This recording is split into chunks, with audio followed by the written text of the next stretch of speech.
Olá pessoal, tudo bem com vocês? Então, gente, dando continuidade, falando sobre fotografia, eu vi, né, depois no YouTube, certo, que o vídeo de vocês ficou sem áudio, né? Eu não entendi, certo? É porque quando eu passei para o YouTube e para a plataforma, ele estava normal. Enfim, já que o último vídeo teve esse probleminha, eu vou aqui, né, fazer um resumão da última aula e dar continuidade e concluir, consequentemente, o conteúdo fotografia, certo? Então, na última aula falamos um pouquinho sobre a história da fotografia, certo? Que surgiu ali por volta do século XIX, né? E a gente viu também que a fotografia é uma técnica artística que não tem um único criador, isto é uma única pessoa que possa assumir a autoria de todos os estudos, pesquisas e experimentos realizados desde a antiguidade que resultaram em sua invenção. Então, a primeira fotografia ela foi gravada em uma placa de estanho, justamente em 1826, como eu já falei anteriormente, no século XIX, certo? E do século XVIII, ou melhor, do século XIX até os dias atuais, a fotografia passou por meios analógicos até chegar à criação digital de. Então, na última aula, eu também falei um pouquinho sobre esses analógicos, né, que era um método utilizado, né, por meio de processos físicos e químicos que resultavam em um negativo e depois na cópia fotográfica. Vimos também que entre as selfies e o grande número de imagens do cotidiano registradas, o estudo sobre a fotografia pode provocar uma reflexão sobre a sociedade atual e sua obsessão com a imagem, instigando a compreensão da ação de fotografar como um ato de olhar o mundo e escolher o que será enquadrado, certo? Falamos também sobre os primeiros experimentos fotográficos, certo? Que foram realizados por meio da câmara escura, né? Vimos também o criador, né? Um pouquinho sobre o criador dessa câmara escura, certo? Vimos também que em 1826 a primeira fotografia foi realmente fixada em uma superfície pelo físico francês Joseph Niepce, né, por meio de uma técnica denominada heliografia, que é chamada, né, também de gravura por meio da luz. Então, utilizando, né, uma câmara escura e uma placa de estanho recoberta com betume, esse autor, né, Niepce, conseguiu produzir a primeira fotografia impressa e permanente da história. Também que com o avanço sobre a fotografia, né, surge o daguerreótipo, né, que era um aparelho capaz de produzir imagens permanentes com um tempo de exposição menor do que o alcançado por Niepce, né, com a câmara escura, certo? Então, vimos que a invenção da fotografia em meados do século XIX provocou mudanças na função social do artista e da própria arte. Até o momento, era o artista quem produzia o retrato de pessoas importantes, representava as cenas históricas, as paisagens e criava as imagens presentes na sociedade. Então, com o surgimento das máquinas fotográficas, o fotógrafo passou a ser o responsável pelo registro das imagens da sociedade e o artista perdeu sua função social. E essas mudanças, né, provocaram reflexões e uma crise na arte, levando a uma definição de seu conceito e sua função a partir do século XIX. Então aqui eu também falei sobre a fotografia no século XX, certo? E vimos, né, portanto, que com o desenvolvimento do artístico da fotografia no século XX, teve início, né, um processo de popularização por meio da comercialização de equipamentos mais acessíveis à população. E a fotografia no século XX avançou em processos tecnológicos, né, em filmes coloridos, fotografias instantâneas, procedimentos de revelação e ampliação, entre outros, fazendo com que, definitivamente, os meios de produção na sociedade industrial chegassem até a produção artística.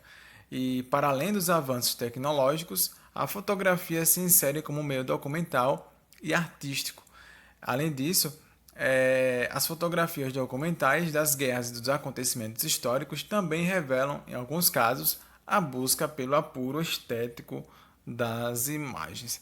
Aqui tem uma fotografia que ficou bastante famosa, logo após o fim da Segunda Guerra Mundial, certo? Então, dando continuidade, aqui fala um pouquinho também sobre um dos principais fotógrafos e fotojornalista francês, né, que teve ali uma grande influência, né, na Europa, certo? No século XX. Então, gente, o apuro técnico e estético de suas imagens levou o olhar artístico para a fotografia jornalística, né? Bresson, ele não era adepto de acessórios tecnológicos, utilizava filmes em preto e branco e uma máquina fotográfica antiga, certo? E o fotógrafo afirmava a importância de reconhecer o momento decisivo para o clique fotográfico. Compreender esse momento preciso implicaria a sensibilidade do olhar do fotógrafo sobre um instante vivido. Por isso que aqui a gente pode perceber, né, como ele enquadrou a imagem e envolveu, né, um ângulo de onde ele observava a rua, certo? Então, outro fotógrafo muito importante, né, e artista foi Man Ray, né, que foi americano e ficou conhecido por suas experimentações expressivas na fotografia. Ele desenvolveu a técnica de radiografia, ou melhor, de raiografia, que consiste na disposição direta de objetos sobre o papel fotográfico. Man Ray realizou várias experimentações com a raiografia e foi um mestre na distorção e manipulação de imagens fotográficas, extraindo o máximo de expressividade na composição de suas imagens, certo? E em suma, né, podemos dizer que a fotografia ganhou popularidade e espaço na arte, no jornalismo, na moda, entre outros, né, e permanece até os dias atuais como um meio de expressão artística, de comunicação e registro da vida. E no fim do século XX, a fotografia passou por uma intensa mudança no sistema analógico para o digital, que se consolidou no século XXI. Então, aqui fala um pouquinho sobre a fotomontagem, né, que consiste na criação de uma composição fotográfica utilizando recortes de várias fotografias diferentes, certo? E Anna Hooke, né, foi uma das primeiras e mais importantes artistas a investigar e utilizar essa técnica.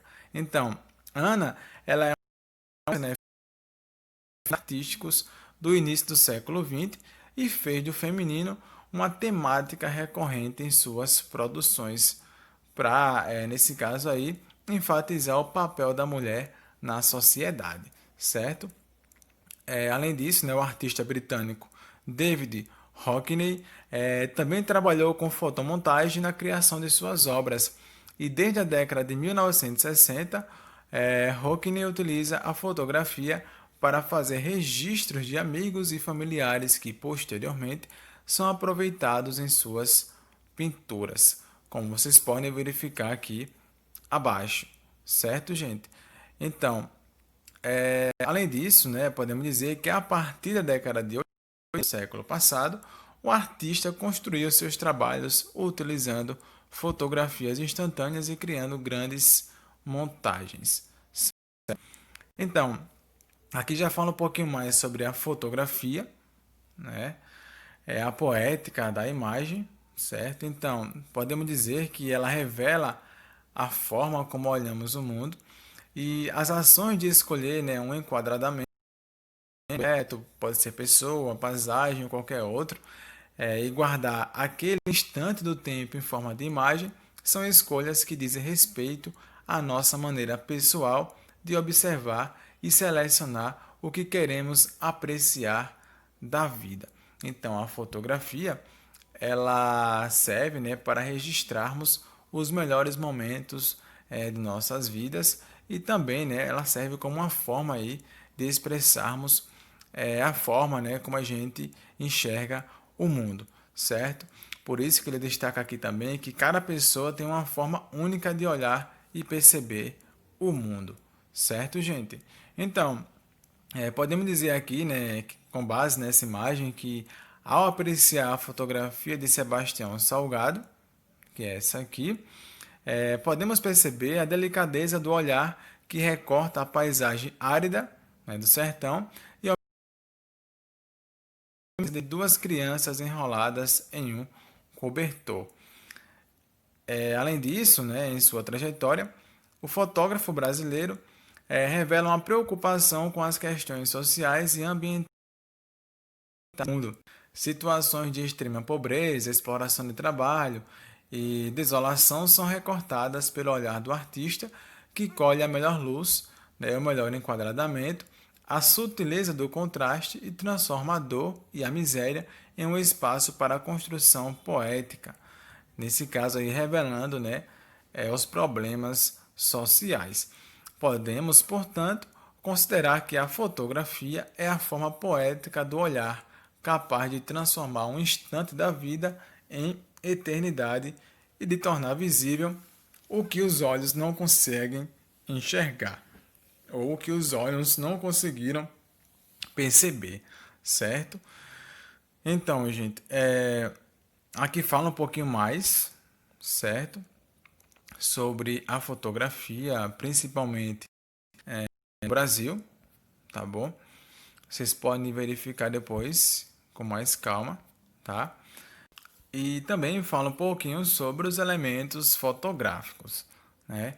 Então, podemos dizer, né, que os principais elementos fotográficos são a luz, o ponto de vista, o contraste, a cor e os planos. Então, a luz, né, é o elemento fundamental da fotografia e sem ela não existiria a imagem fotográfica, né, pois a incidência de luz refletida altera a formação da imagem. Uma luz mais tênue apresenta mais nuances de sombras e áreas claras, já uma luz muito forte forma sombras bem delineadas. Então aqui fala um pouquinho mais e destaca também que os grandes fotógrafos estudam muito a luz da cena que desejam fotografar e desenvolvem, né, uma sensibilidade bastante apurada para percebê-la. Quanto ao ponto de vista, o fotógrafo escolhe se posicionar para fazer a foto. Ele é essencial para a imagem e revela quem está por trás da câmera. Ao estudar com profundidade a obra de um fotógrafo específico, podemos reconhecer uma imagem como sua observando o modo como o artista enquadrou e recortou o que via.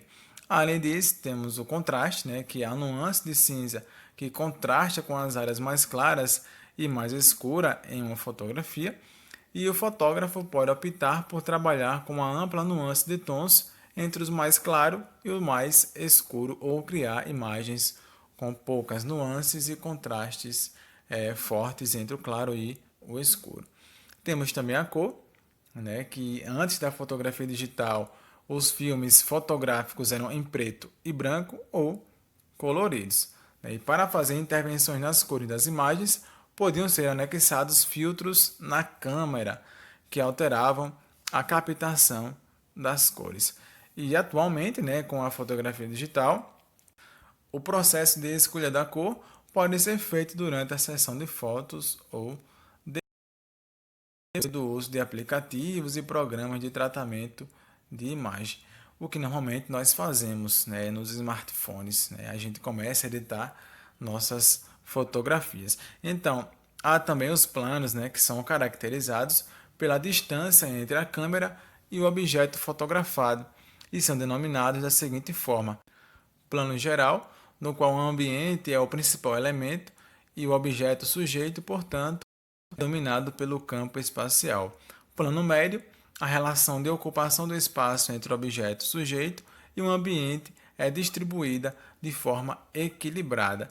E, por fim, o primeiro plano, né? O objeto sujeito domina o espaço e o ambiente praticamente não aparece. Tá certo, gente?